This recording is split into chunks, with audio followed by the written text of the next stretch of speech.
Sa bahagi ito mga minamahal, tayo po'y panandalian tumayo bilang pagbibigay galang sa salta ng mahal na Panginoon na dadalhin po sa atin ating beloved ordained preacher, Danny Cuarteros. Praise the Lord. Praise the Lord. God bless you, Brother Benji Durian. Itaas po ang ating mga kamay, may mahal. Tayo po'y magkaisama na langin sa ating pinakamamahal na Panginoon. Hallelujah. O dakilang Ama Diyos na makapangyarihan sa lahat, aming pinakamamahal na Panginoong Isus. Hallelujah. Sa pangunat dalangin yung hinirang, huling propeta, aming kagalang-galang at minamahal na Pastor Wildy Salmeda sa oras to malapinon sa aking pagdadala ng balmisa. Ikaw malapin magbigay sa akin ng karunungan at maglangis. Buksan mo, mahalapin pangunawang bawat isa, hipuin mo Diyos sa kanilang mga puso. Paunawan mo sa kanilang ibanghilyong kaligtasan. Hallelujah. Sa kanilang gagawa malapinon, sindakilang pangalan akong sinasaway. Hallelujah. Magawa ng kaaway. Hindi mo nyo nang hadlang at paglangan lumayan sa magalit na may Diyos. Jesus. Hallelujah. Hallelujah. Praise the Lord. Everybody say, praise the Lord. Palakpakan po natin ang ating pinakamamahal na Panginoong Isus, minamahal. Unang-una ang pinakamataas na pagpupuri, pagluwalhati, pagdakila, pagsamba ay sa ating pinakamamahal na Panginoong Hesus Kristo lamang. And we give double respect and honor to the man of God, our beloved Honorable Evangelist Pastor Wildy Estrada Almeida, and we cherish the blessed memories and teachings of our beloved Honorable Assistant Pastor Linis Almeida. Sa inyong lahat, minamahal na mga kapatiran dito sa Kawayan, sa Bug Isabela, ating pong beloved visitors coming from Cavite. Palakpakan natin ating mahal na Panginoon. To our beloved viewers, magandang tanghali na po o hapon minamahal sa lahat. Everybody say, praise the Lord. Buksan po natin ang Bible, minamahal, dito po sa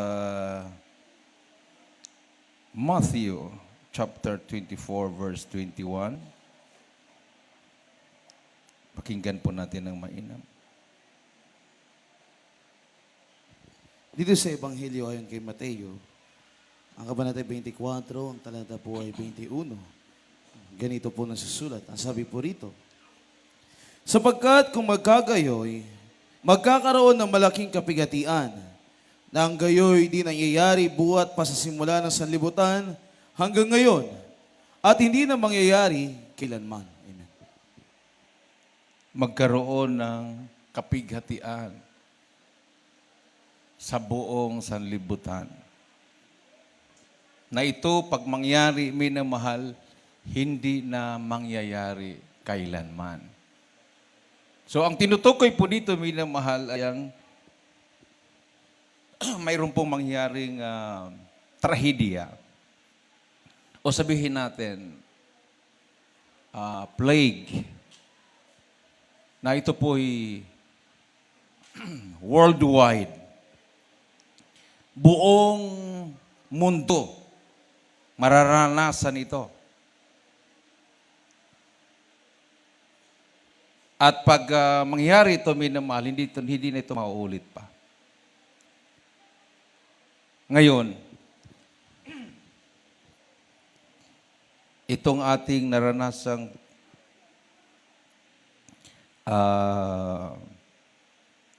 kapighatian ay wala na yatang katapusan, minamahal. Ito na yata yung sa Revelation chapter 13, verses 16, 17, 18. Kaya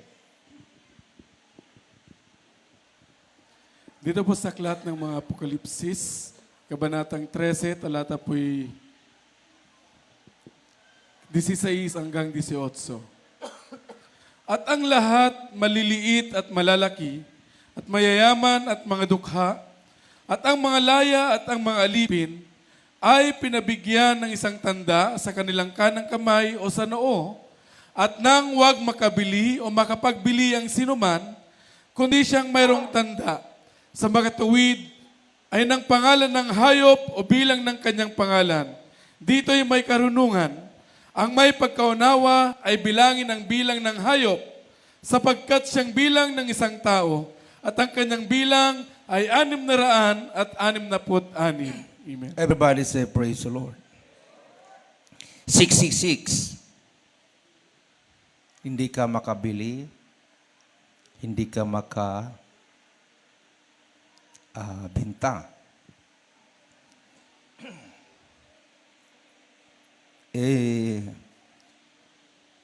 Ito po may namahalay, ngayon lang nangyari na hindi ka na, kahit sarili mong pera, hindi mo na ma-withdraw. Bago lang yung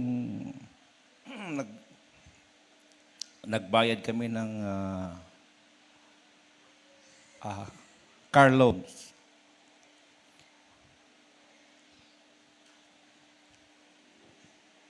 Hindi pinapasok sa bangko.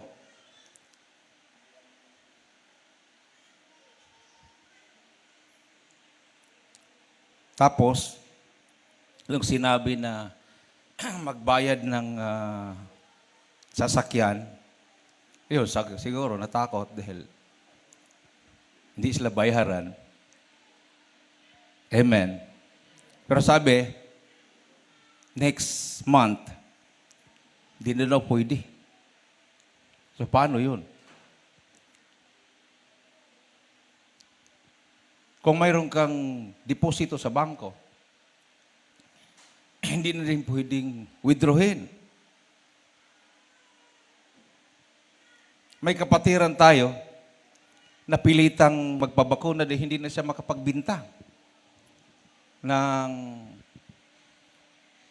gulay sa palengke kasi bawal pag walang vaksin magbinta. Isang dose lang po yun ay inatake sa puso. Nung siya dumalo, umupo dyan, wala pang 1 minuto, o wala pang 3 minutes, nahulog. Dinala namin sa ospital, sabi ng doktor, heart attack. Sabi ng doktor, ang cause, dahil tinanong yung anak kung anong nangyari, bago lang nabakunahan. Sabi ng doktor, bakit ito binakunahan? May sakit sa puso. Bawal. Tingnan mo yan. O sino ba yung nagtusok nun? Bakit sabi ng doktor, bawal? Ganon din sa malig. Complete. First, second dose. Para makuha lang yung ayuda. Dahil tinatakot na hindi na makatanggap ng ayuda. Biglang nanghina yung katawan. Findings ng doktor, nagkaroon ng pneumonia. Patay din. So, sino ba talaga ang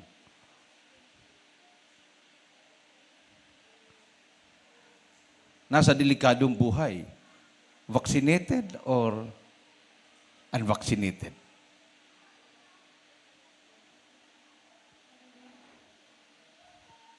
Sabi nila, hindi daw pinapalabas yung mga unvaccinated para proteksyon na hindi mahawaan. Ay, sinong nakakahawa pala? So, unti-unti nang lumilinaw, unti-unti nang lumilitaw ang katotohanan na the best pa rin ang proteksyon ng mahal na Panginoon. Isang malakas at matunog na palakpak sa ating Diyos na buhay. Everybody say, praise the Lord. Kasi tayo, almost 2 years na. Dito, buhay.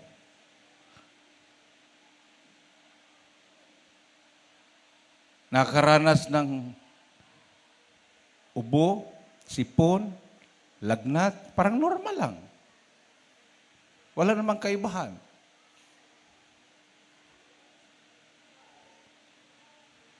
Nung umpisa ng pandemic, ang demonyo talaga parang gusto kang takutin eh.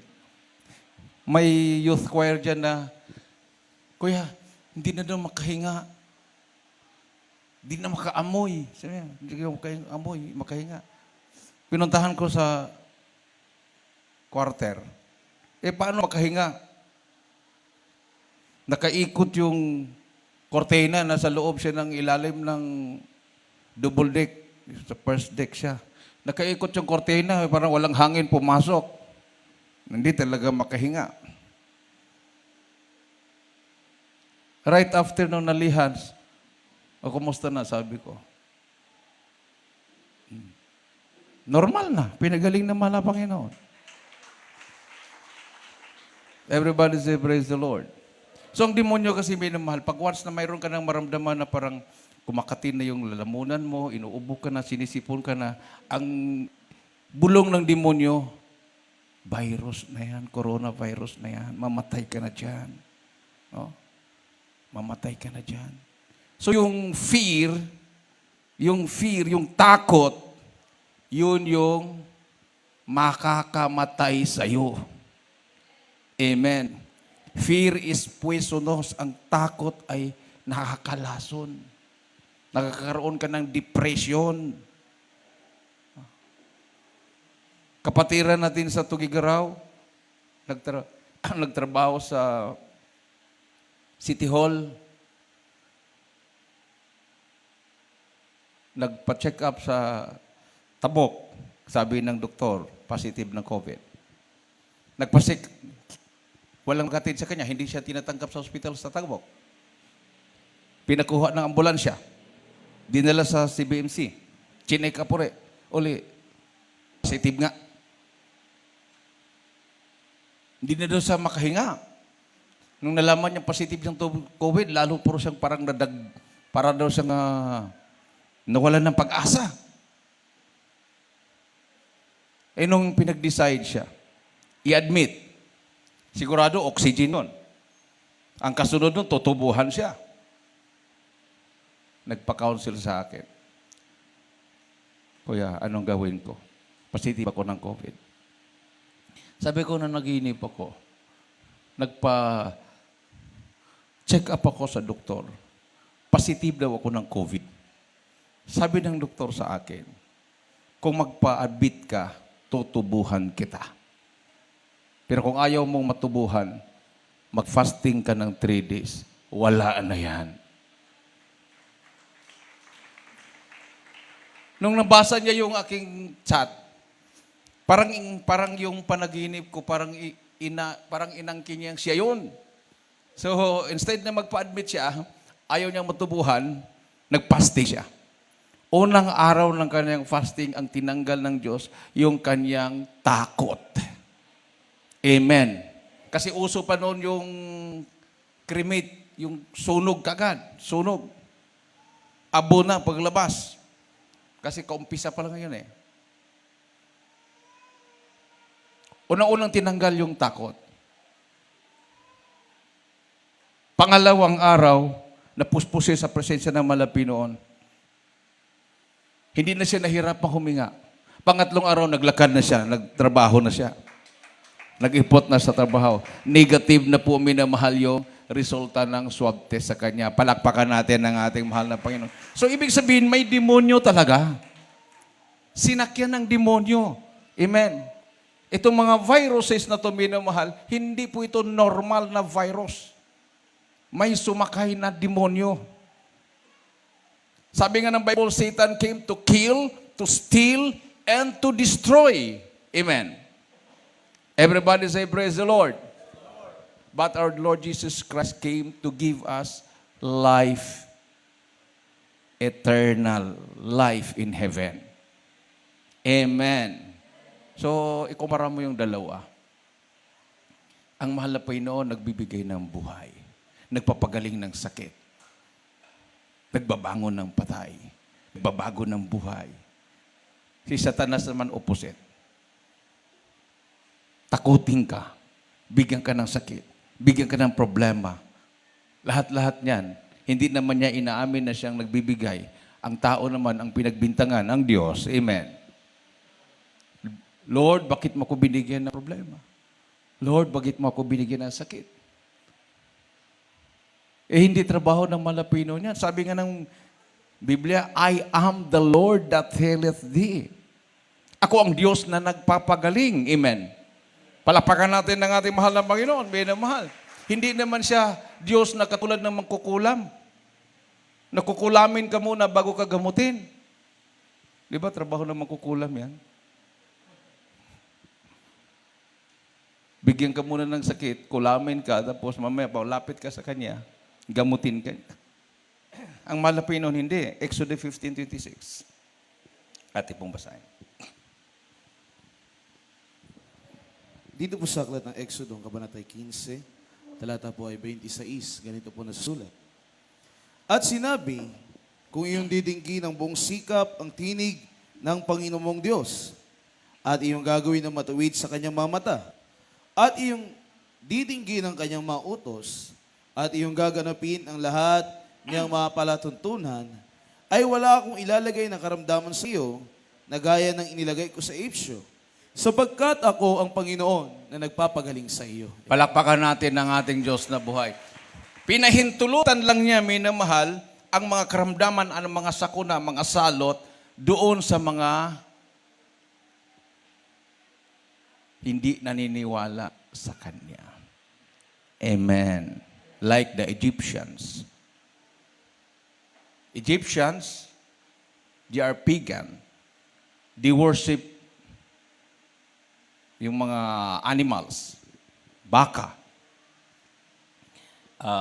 mga ibon, no? Mga lalaking ibon.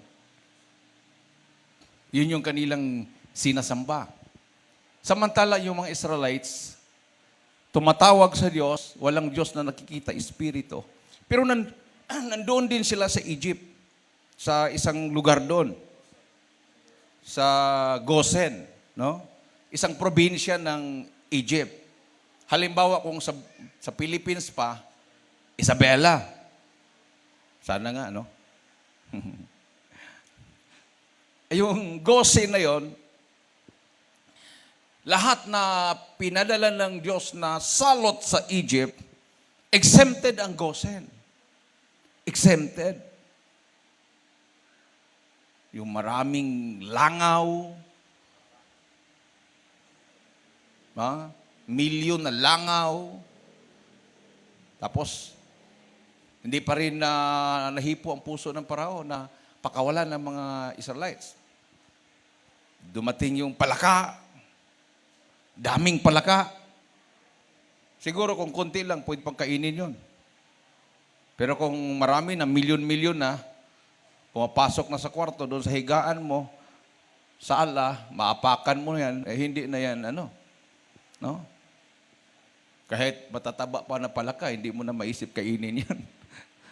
Talagang, kumbaga, salot na. Yung tubig, nagiging dugo. Yung inumin nila, dugo na. Kulay dugo. Hindi pa rin.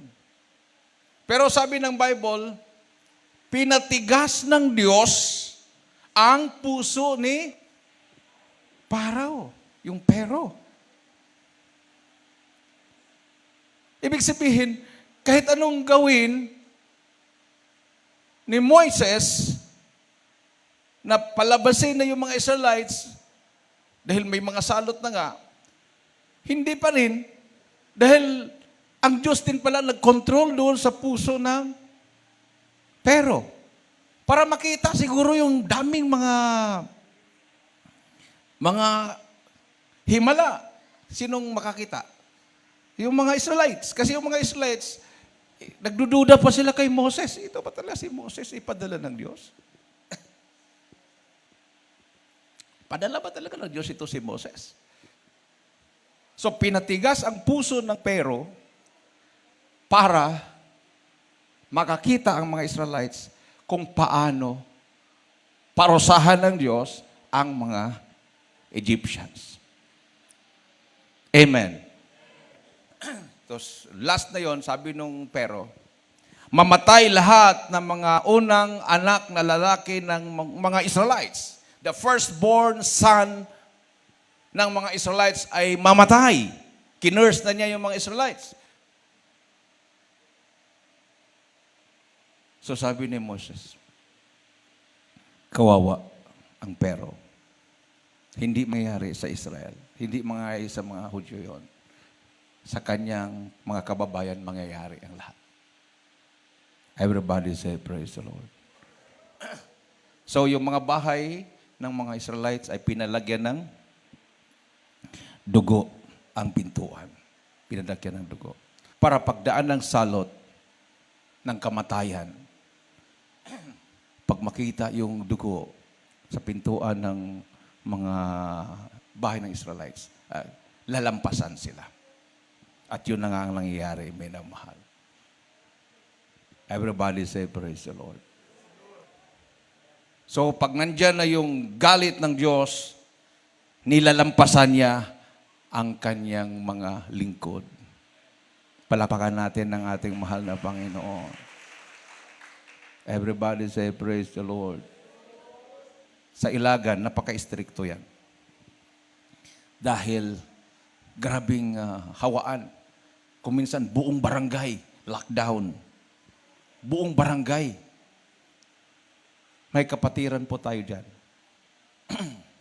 Yung anak niya, hindi niya mapigilan, makulit. Talagang nagpupunta doon sa mga kapitbahay. Kasi isang jail guard siya, hindi niya mabantayan. Yung husband naman niya, beloved husband niya, may trabaho. Nag-repair ng mga aircon, ganyan. Talagang makulit yung anak niya.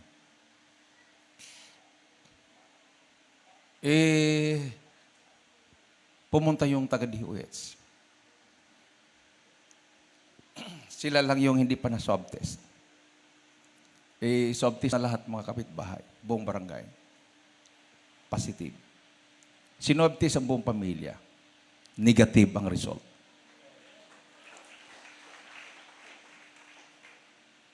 At doon naman sa kanyang trabaho sa jail, Isabela Provincial Jail, yung kanyang kasama sa trabaho, kumakain ng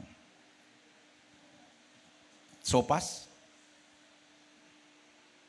Habang kumakain ng sopas, halos nangalahati na.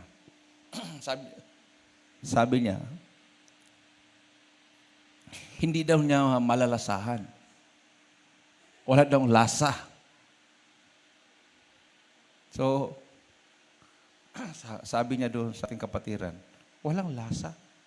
At saka hindi ko makaamoy. Sabi ng kapatiran, inamoy, mabango nga eh. Mabango. Akin na nga. Kinain niya. Pati yung kutsara na ginamit ng kanyang kasama sa trabaho, hindi rin niya hinugasan. Ginamit niya, kinain. Ubos. Kasi siyempre masarap. Mabango. Pagkaluto, masarap pagkaluto. Tapos mainit. Kumbaga pawis pa siya, naubos na. Ito na. Nagpa-admit. Positive yung kasama niya sa COVID. Nahirapan ng huminga. Sabi niya, Brother Dan, back up prayer. Nag-chat sa akin. Bakit po? Kinain ko kasi yung tira ng kasama ko sa trabaho. Positibo sa COVID.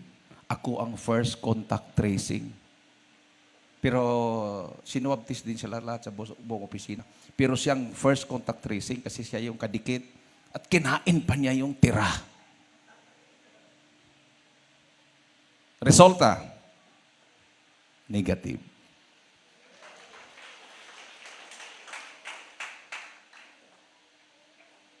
Everybody say, praise the Lord. Hindi siya nahawaan. Yung kanyang makasama sa trabaho yata may nahawaan. Pero siya, hindi. Amen. Because, nung tayo inabautismohan, nagsisi at nagpabautismo sa pangalan ni Jesucristo, sabi ng Bible, minamahal, maliban na nahugasan ng ating makasalanan, natanggap natin ang kaloob ng Espiritu Santo. Ano bang kaloob ng Espiritu Santo? Gift of power, healing, miracles, faith, prophecy, interpretation of tongues. Ano pa? Gift of wisdom, knowledge. O, 9 yun. Bahala na kayo sa isa. Assignment. Kahit isa lang doon. Pero hindi naman yun ibibigay, isa lang. And ye shall receive the gifts of the Holy Spirit. Right after baptism in the name of Jesus Christ. Jesus Christ. Wala nang ibang bautismo. Hindi, the name of the Father, the Son, the Holy Ghost. Ang in the name of the Father, the Son, the Holy Ghost, Jesus po yun. Amen. So tayo lang po, minamahal, ang nakaka-interpret noon. So nung nabautismohan tayo, we are saved. Naligtas na tayo sa dugo ni Kristo. Palakpakan natin ang ating mahal na Panginoon. So, ganun ang mga Israelites, nung dumaan yung salot, nakita yung dugo doon sa pintuan ng kanilang bahay, nilampasan sila lahat. Amen. Everybody say, praise the Lord. Kaya lang, hindi mo masisi yung iba na makapatira na talagang napilitan magbabakuna. Hindi dahil sila ay natakot sa COVID, kundi pangangailangan talaga. No? Matanggal sa trabaho, hindi na ma-renew yung business, hindi na makapag-travel. Talagang napilitan. Kaya lang, kasi noong una, wala pa namang mandatory yung hindi ka makapasok sa bangko. Wala pa naman yun eh. Wala pa. Ngayon lang. Kaya lang habang humihigpit, parang nadidiscern na. Kasi mayroon tayong tinatawag na discerning spirit. Nadidiscern na natin. Parang hindi na ito normal. Sanay na tayo sa bakuna. Amen. Lalo na yung mga na-save na binata na, na-save na sila na may asawa na. O di ba? Lahat naman tayo dumaan sa vaccine. Vaccine sa polio, bakuna sa polio, bakuna sa tigdas, bakuna sa yung nauso na yung sa lamok. Dinggi. May bakuna doon sa yung biglang bubukol dito. Mayroong bakuna ba yan? Oo. Madami yun eh. Pero ito kakaiba. Kasi gagamitin mo na siyang passport. Sasakay sa aeroplano. Kakaiba. So parang nakumbinsi na ako doon sa mga nababasa ko na may hidden meaning ang COVID-19. May hidden meaning. Na mayroon ako nababasa kasi ang meaning daw niya ay coronavirus identification artificial intelligence. Yun daw ang meaning niyan. Yung COVID, coronavirus, yung COV. Tapos yung ID is identification. Tapos yung 19, letter A, artificial, letter A, 1. And then intelligence, letter I, E, B, C, D, E, F, G, H, I, 9. So yung 1 is letter A, artificial. And then 9 is letter I, intelligence. Ano po yung artificial intelligence? Yung po yung mga RFID, yung mga ganon, yung mga ginagamit na po yung satellite. Yun yung artificial intelligence. Yung mga ginagamit na robot, di ba? Yung mga robot. Yung mga microchip, yan. Tinatawag po yan ng mga artificial intelligence. Yung ginagamit yan. Parang ang bawat isa ay you are monitored. Pag once na mayroon ka na dyan, kahit saan ka magpunta, nakikita ka na sa computer. Monitored ka na. Parang katulad ka na ng mga prisoners. Yung mga priso sa Amerika at saka Europa, sila po yung unang nalalagyan ng microchip at sila ay monitored na. Mayroon na po silang artificial intelligence. Yung mga criminals. Ganon din ang mga libo-libo o milyon na mga baka o mga baka, yung mga rancho, nililibingan na ng mga microchip yan para makita yung mga baka kung ilan yung namatay, ilan yung buhay. Artificial intelligence ang tawag niyan. So, ito na kaya minamahal? Ito na kaya yun? O mag-aantay pa tayo ng next generation? Generation ng mga kabataan. Pero hindi na yata eh. Hindi na yata. Kasi ayon sa projection ng mga scientists, by 2050, hindi na daw pwedeng tirahan ang mundo. Dahil napakainit na. So mag-umpisa daw maramdaman natin yan by 2030. So mayroon naman ako nababasa, by 2030 ba yan? O 2028? May asteroids na lalapit sa mundo? Or it's either lalapit, yung pass by siya, or tatama. No? So, na-headline na rin sa mga mainstream media yan, minamahal. So, ilang lahat na ba yan ay coincidence? Or talagang nakaplano na dahil malapit na ang pagbabalik ng ating mahal na Panginoon? Palakpakan natin ang ating Diyos na buhay. Everybody say, praise the Lord. Instead na tayo po'y ma-depress, tayo po'y malungkot, ito na yung panahon na ulitin natin pag-share yung ating mga sa buhay. Kasi dati baka hindi naniniwala.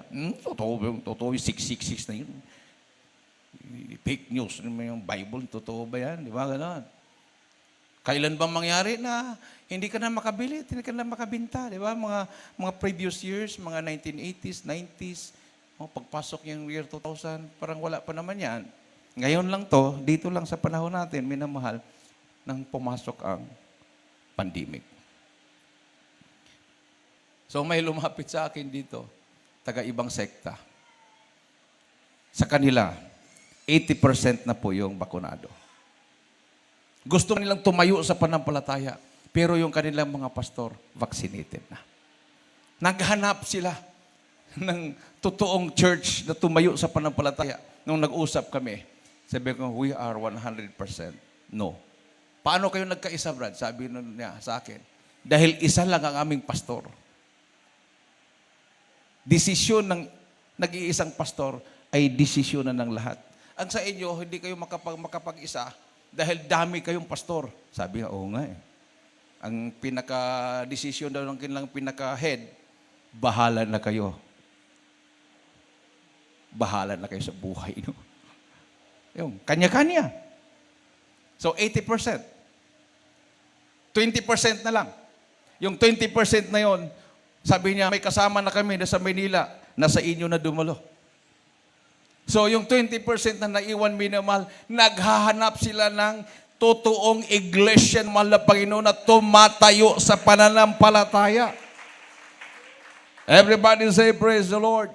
Isang malakas at matunog na palakpak sa mahal na Panginoon. At salamat sa mahal na Panginoon, minamahal. Lahat natin mga kapatiran na tumayo sa pananampalataya ay hindi pinababayaan ng mahal na Panginoon. Amen? Imagine nyo nagpatuto kanina, mismo yung superior nangusap, huwag kang mag-resign. Kasi parang na-discern na parang aalis dahil siyempre mandated na sa kanila yung bakuna. No, huwag kang mag-resign. Silang nangungusap Ganon din sa mga kapatiran natin na tumayo sa panampalataya. Mismo na yung kanilang mga superior, napagod na sa katatanong. Vaccinated ka na ba? Hindi po, sir. Vaccinated ka na ba? Hindi po, sir. Ay, bahala ka na sa buhay mo. Maya-maya na obserbahan, sila yung nagkakahawaan, sila yung nagkakapositive, vaccinated na sila, fully vaccinated na, nagpositibo. Yung tinitingnan nilang nag-iisa, protected by the blood of Christ. Sino ngayon, magtatanong ka pa ba? Di mahiya ka na, ah. Amen? Yung kapatiran natin sa Ilagan, sa compound nila, siya lang yung hindi vaccinated. Ang nagpipersecute sa kanya, loved ones niya. Papa niya, kapatid niya. Eh, may mga matataas na ranggo, may nasa DOH. Kung maaari, hindi ka na pumasok dito sa compound namin. Eh, nagka-positive sila. Nagkasakit sila. Pagdating doon sa ospital, positive. Eh, yung inuusig nila, hindi naman nagkasakit. Amen? Pinapahiya sila ng mahal na Panginoon. Everybody say, praise the Lord. Kasi talagang buhay ang Diyos natin. Imagine, cancer of the lungs, tapos nanalangin yung kanyang anak, gawin mo na lang mild, Lord. No? Pwede naman siguro pwede naman sa, Lord, yung cancer, pwede mo, negative, Lord, yung pagalingin mo lahat. Pero nangusap siya mild, di ba? O, di ginawang mild. Mild cancer. Tuberculosis. Kasi ang tuberculosis, pag malala yan, cancer talaga yan. Tapos nagbago yung isip niya, Lord, patawarin mo ko, bakit ko sinabi pa mild? Paghalingin mo ng lahat, Lord. Ganun ang malapit ang sunod-sunuran. Di ba? Sabi ng Bible, preaching ng mahal pastor yan. Kung ikaw ay masunurin sa malapit noon, command ye me. Utosan niyo ako. Mayroon kang karapatan. Hindi ka matatanggihan. Yan po ang dahilan kung bakit pag tayo nanalangin, mayroon talagang kataga through the leading prayers to the first prayers of our beloved pastor. Kasi pag nabanggit po natin na sa panguna dalangin ng aming mahal na pastor, Will D. Salmeda, ay wala nang gawang malapino. Sasagutin ka na talaga. Dahil ang mahal na pastor ay kinalulugdan ng ating Diyos na buhay. Amen. Baguhan pa ako dito, mahal. Baguhan pala ako na preacher. Nasign ako sa Leyte. Hindi ko alam kung bakit na naginip ako. Naglihas ako. Naglihas ako. In Jesus' name, sabi ko doon sa lumpo, in Jesus' name, lumakad ka, in Jesus' name, lumakad ka. Hindi na lumakad. Tayo, hindi na tumayo. In Jesus' name, Jesus' name. Talagang, hindi din ako subuko, in Jesus' name. Hindi talaga. Parang mayroong bumulong sa akin. Banggitin mo sa pangunat dalangin ng mahal na pastor. Ng inyong mahal na pastor. Di inulit ko. Sa pangunat dalangin namin gagalagat minamahal na pastor Will D. Salmeda, tumayo ka, lumakad ka in Jesus' name. Tumayo! Lumakad! Nakagising ako. Sabi ko, anong kaibahan? Ginamit ko in Jesus' name, hindi nakatayo, hindi nakalakad. Pero nung sinabi ko, sa pangunat dalangin namin kagalangat, minamahal Pastor Will D. Salmeda, sa pangalan ni Jesus, lumakad ka, tumayo ka. Nakalakad yung lumpo. So, yun yung revelation ng mahal na Panginoon na talagang sa Jesus Miracle Crusade, napakapalad natin, mayroon tayong pastor na talagang ang Diyos ang nagtalaga. Siya ang nagbigay. Amen. I will give you pastors according to mine heart. Hindi po galing sa Bible school. Hindi po yung, ay, swerte kami. Yung pastor namin. Summa cum laude sa Bible school. Debater. Hindi po yun. Ang aming pastor ay tapos ng masteral. Nagdoktoral pa. Ngayon, hindi na pastor ang kanyang titulo. Doktor. Hindi po yun, minama. may doktor nga eh. May sakit, hindi gumaling eh. Di ba, Dok? Saan si Dok? Mayroon kasing ilaw, hindi ko makita na saan si Dok. Pakita yung nga, Dok. Vaccinated ka na ba, Dok?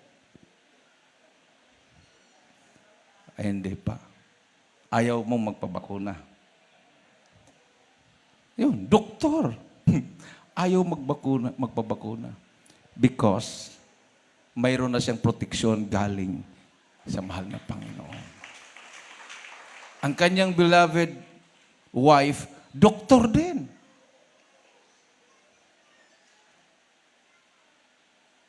May sakit sa puso dati. Ang payat-payat, sabi niya. Naawa na daw siya dahil doktor na pag maglakad talagang kasi may sakit sa puso. Naka-schedule na sa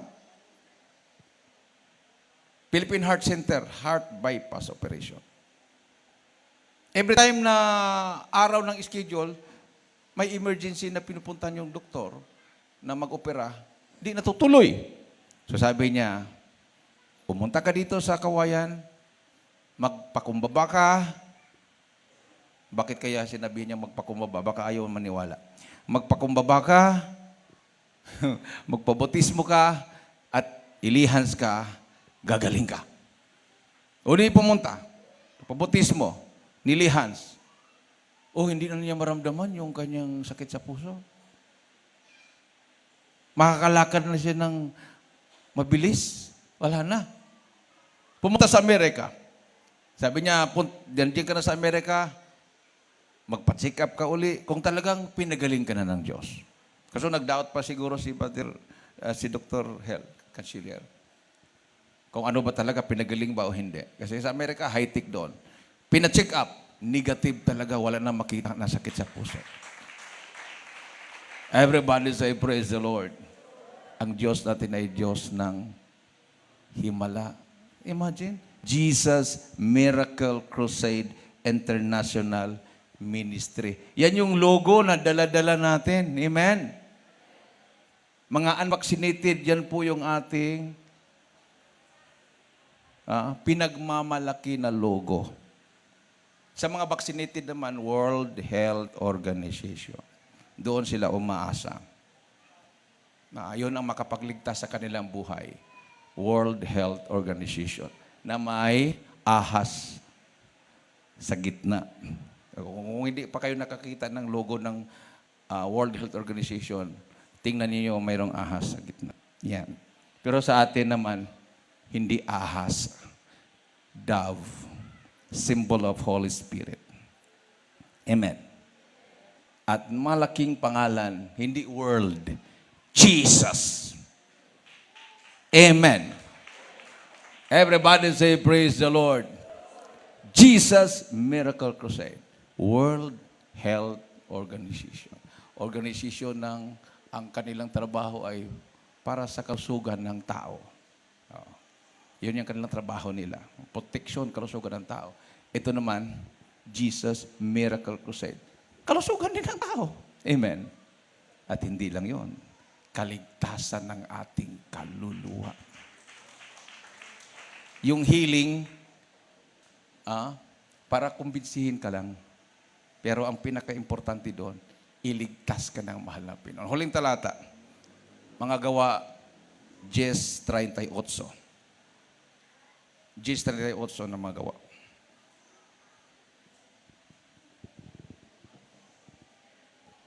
Dito po sa aklat ng mga Gawa, Kabanatang 10, talata po 38. Sa magatuwid bagay si Jesus na taga Nazaret, kung paanong siya ay pinahiran ng Diyos ng Espiritu Santo at ng kapangyarihan, na naglilibot na gumagawa ng mabuti at nagpapagaling sa lahat ng mga pinahirapan ng dyablo sapagkat sumasa kanya ang Diyos. Amen. Palakpakan natin ang ating mahal na Panginoon. Ang ating mahal na Panginoon, nung siya ay nagkatawang tao, siya po ay naglibot, katulad ng ginagawa natin. Nagkukrusada. Crusade from the word, ang krusada, sa ibang termino ng krusada, kahit tingnan nyo sa dictionary, conquer. Conquer. Ibig sabihin, bawiin mo yung lugar na yon. ibalik mo sa Diyos. Amen. Yung mga tao na nasa alipin ng kasalanan, alipin ng diablo, ay kailangang i-conquer mo siya. Yun yung ibig sabihin ng crusade. Nung kapanahonan, nung ginamit ang terminong crusade, ang mga Christian ay nakipaggera sa mga non-Christian. Kinukonquer nila yung mga bansa na mga pagano. No? Ang ginagamit nila ay espada. Physical na pakipagdigma yon. Sa atin ngayon, minamahal, spiritual. Ang krusada, katulad ng krusada ng Malapi noon, wala pong armas. Kinukonquer natin ang mga lugar na naalipin ng kaaway at sila ay nagbalik loob sa Diyos. Katulad ng mga lugar ng mga hawak ng mga NPA, minamahal. Pinasok po natin yan, yung mga hawak ng mga NPA. At ngayon ay sila ay nagbalik loob sa gobyerno, sumuko yung mga supporters, sumuko yung mga NPA through our crusades. So kaisa sa atin ang Armed Forces, ang Philippine National Police. So the whole of Cagayan Valley, kilala po tayo. Kahit sa buong Pilipinas, minamahal. Dahil ang ating mahal na pastor, matagal na pong nakikilaban sa komunismo. That was 1980s pa, minamahal. Beware communism is satanism. Pumasok pa siya sa kampo ng mga Abu Sayyaf. Nung time na yun, may mga hostage. Batalyon ng mga army nandoon. Binumba pa, minamahal, yung kampo ng Abu Sayyaf. Ang nasa isip ng mga sundalo, ang nasa isip ng gobyerno, minamahal, mayroon talagang malagas sa mga taga-Jesus Miracle Crusade, pero talagang malapi noon ay buhay. Lumabas kami lahat, buhay. Amen. May tangka na patayin ng mga pastor, ilang beses yun, binaril, wala pong balang pumutok. Si mga pastor na mismo ang naghamon. Shoot me now. Sira yung armas mo. Sabi ng Abu Sayyaf, hindi po to sira. Sabi ng mga pastor, plastic yan. Talagang, ang ibig sabihin, pinagalit talaga ni mga pastor yung Abu Sayyaf. Imagine, armas mo, sasabihin plastic. Ano yung plastic? Toy? Laruan? Sabi ng Abu Sayyaf, hindi ito plastic. Talagang hindi. Pero sa katawan ng mga pastor, ilang kalabit, walang balang pumutok. Hindi plastic. Pero, nagiging inutil yung kanyang baril dahil we are protected. Ang malapastor ay protektado sa kapangyarihan ng Malapi noon. Mula noon, ginalang na nila ang malapastor. Ang tingin nila sa malapastor ay bayani. Palakpakan natin ng ating mahal na Panginoon. Pag binomba na sila ng binomba ng mga tura-tura o helicopters o kanyon, anong sabi ng mga Abu Sayyaf? Mga haleluya, manalangin na kayo, mauubos na tayo lahat. O ano pala yung prayer nila? Kasi nagpe-pray din sila eh. Nung pumasok kami ng July 1, yung mga dala-dala naming tubig, hiningi nila, naghihilamo sila, naghuhugas sila sa kilikili, pati kamay. Kasi yung mga Muslim, hindi po sila nagpe-pray na marumi. So yung nakapaghugas lang ang pwedeng mag-pray. Hilamos, tapos hugas kamay, hugas paa, bago sila nag-pray. Yung Allahu Akbar nila, ganun-ganun. Patuwad-tuwad sila ng alas 6 ng gabi. Ganun din sa umaga, ganun ginagawa nila. Parang 5 times yata a day, ganun ang ginagawa nila. So, nung binomba na ng binomba, wala na silang prayer. Sabi nila, mga haleluya, mag-pray kayo. Kasi nakita nila, ilang beses silang binomba, hinulog ng bomba, lumilihis yung bomba, bumuputok sa malayo, hindi doon sa lugar na nandoon sila. Kung ang mga bomba, ang mga bala ay lumiliko, lumilihis, virus pa kaya? Amen? Ang liit-liit lang ng virus na yan. Pwede yung i-cast out at tatalsik. Pwede nga i-cast out yung bala, papunta na sa'yo, ibiglang lilihis. Bomba na mahuhulog. Hindi po pwedeng lumihis yan, pero walang imposible sa mga Pinoy. Lumihis, pumutok sa malayo. Awitan natin, di mahal na Panginoon, may naman. Hallelujah, totoong Diyos natin. Buhay at makapangyarihan. Ito na yung hula ng Bible, minamahal. Ito na. Wala nang iba. Hindi na po ito magiging normal. Habang tumatagal, it will become worse. Kasi ito lang ang paraan na makontrol ang buong mundo. Kasi mayroon pong balak si Satanas bago magtapos ang kanyang paghari sa buong mundo. Kasi siya pa naman ang naghari sa buong mundo. Pag ang Diyos nang maghari, yan po yung millennium time na yon. Wala na po yung mga kaharian. Wawasakin na po ng Malapinon yung mga kaharian. Dami po ngayong mga kingdoms. United Kingdoms. Kingdoms of Saudi Arabia. United States of America. United Nation. Yung mga kingdoms yan. Mga malalakas na mga bansa, mga federasyon ng mga bansa. Pagdating ng panahon, yan po ay wawasakin ng mahal na Panginoon. So bago mangyari yan, gustong mag-establish si Satanas ng kaharian na ipakilala niya sa buong mundo na ito na yung hinahanap nyo. I am Christ, pero anti-Christ pala. No? Mayroon ng kapayapaan, kasiguruhan. Hindi, i-reduce yung population, maraming mga matay. Sa bagay, sa panahon ng millennium, minumahal, kukunti lang po yung kasama ng mahal na Panginoon. Ang kasama ng Malapinon sa panahon ng millennial year, 1,000 years millennial reign ng Malapinon, yun lang po kasama sa rapture. Yung kasama sa rapture. Yung maiwan sa rapture, yun naman yung paglalaruan ni Satanas for a period of how many months or years bago bababa ang Malapinon at siya po ay makipaggera sa Antichrist. Pag matapos na, bababa ang mga anak ng Diyos at maghari sa loob ng 1,000 taon. Amen. Amen. Everybody say, praise the Lord. Sabi nga dito, minamahal, unparalleled time of great tribulation will come upon the world. Satan will seek to dominate the earth to a man and system described as the Antichrist.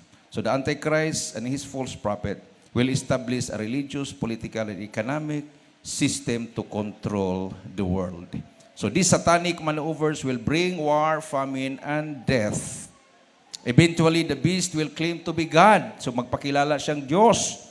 Those who oppose this evil system and turn to God will be persecuted and martyred. Some will have divine protection. So in the middle of tribulation, God will pour out His judgment upon unrepentant, degenerate mankind by various great plagues. O, tingnan mo. So, pinahintulutan ng ating Diyos na mayroon talagang mangyaring mga various great plagues, mga salot. Many believe that the church will be caught away before the tribulation, while some believe the church will go through part or all of it. In any event, the church will be protected by God's wrath. So at the close of the tribulation, satanic armies will gather in the valley of Armageddon to crush all opposition. Seemingly victorious, they will march to Jerusalem to claim their prize. Then Jesus Christ will physically return to earth with His saints. Ayun na yung pagbaba ng mahal na Panginoon. Descending to the Mount of Olives. Sabi dito, the Jewish nation will recognize Him as their Messiah and He will destroy the beast or the Antichrist and his armies. Jesus will establish His kingdom on earth for 1,000 years, often called the millennium. And the saints will roll with Him in Revelation chapter 20. Satan will be bound, but at the end of the age, he will be lost for a short time. He will foment a final rebellion, which God will destroy with fire from heaven. Then will come the last or white throne judgment. Revelation chapter 20, verse 11 to 15. All those not in the book of life, yung wala sa pangalan ng kanilang pangalan sa aklat ng buhay, will be cast into the lake of fire, there to be separated eternally from God. God will destroy the present world and create a new heaven and a new earth. The saints will live with Him forever in the new Jerusalem. Palakpakan natin ng ating mahal na Pinoon. Awitan po natin ating mahal na Panginoon, minamahal. Hallelujah. Hallelujah. Malapit na po yan, minamahal. Malapit na. So kung ano po yung mga nangyayari sa ating kapaligiran, yan po'y pinahintulutan ng mahal na Panginoon. Dahil malapit na ang kanyang pagbabalik. Bago siya bumalik, mangyayari muna lahat yan. Mga salot, mga sakit na walang kagalingan. Pero sabi ng Biblia, sa mga anak ng Diyos, hindi ito mangyayari. Itaas ang ating makamay.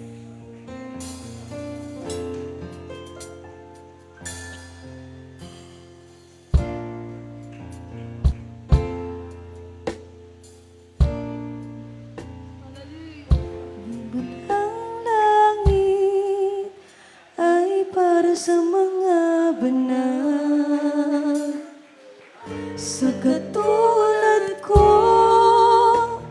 na naghahangad, na nagsusumikap, nagtitis upang makaligid. Ang panalangin ay pagpalain na makarating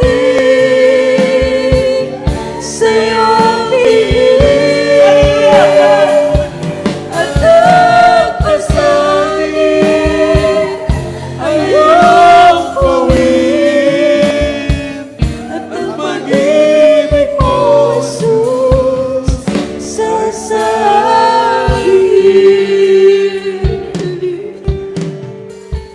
Tanging si Jesus ang siyang mag-asagot.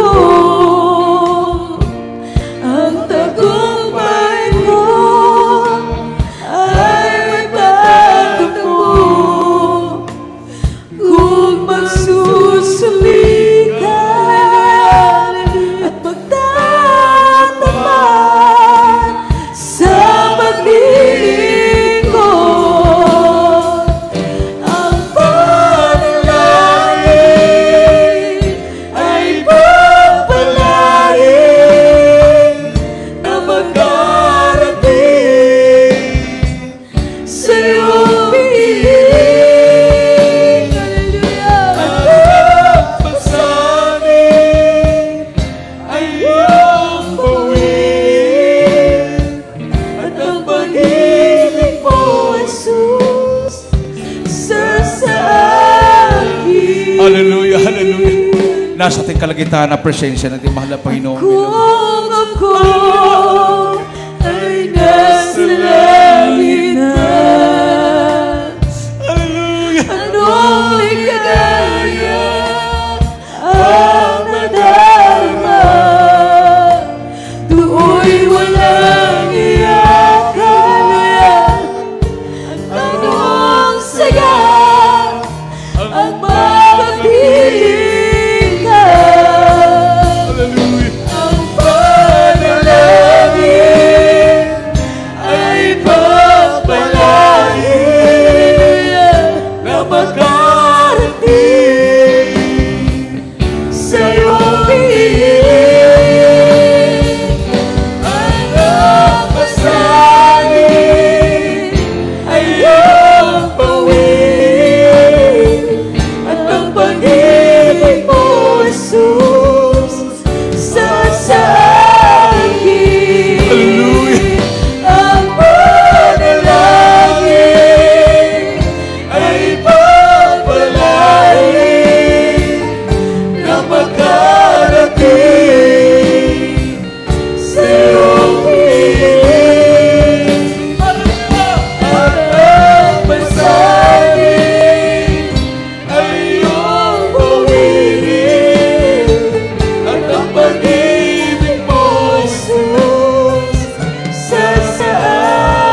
Hallelujah! Hallelujah!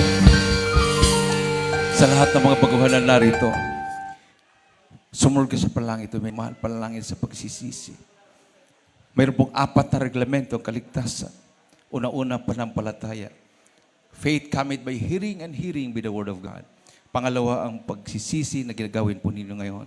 At ang pagsisisi ay susundan po ng pagbautismo sa tubig sa pangalan ng Panginoon Jesucristo.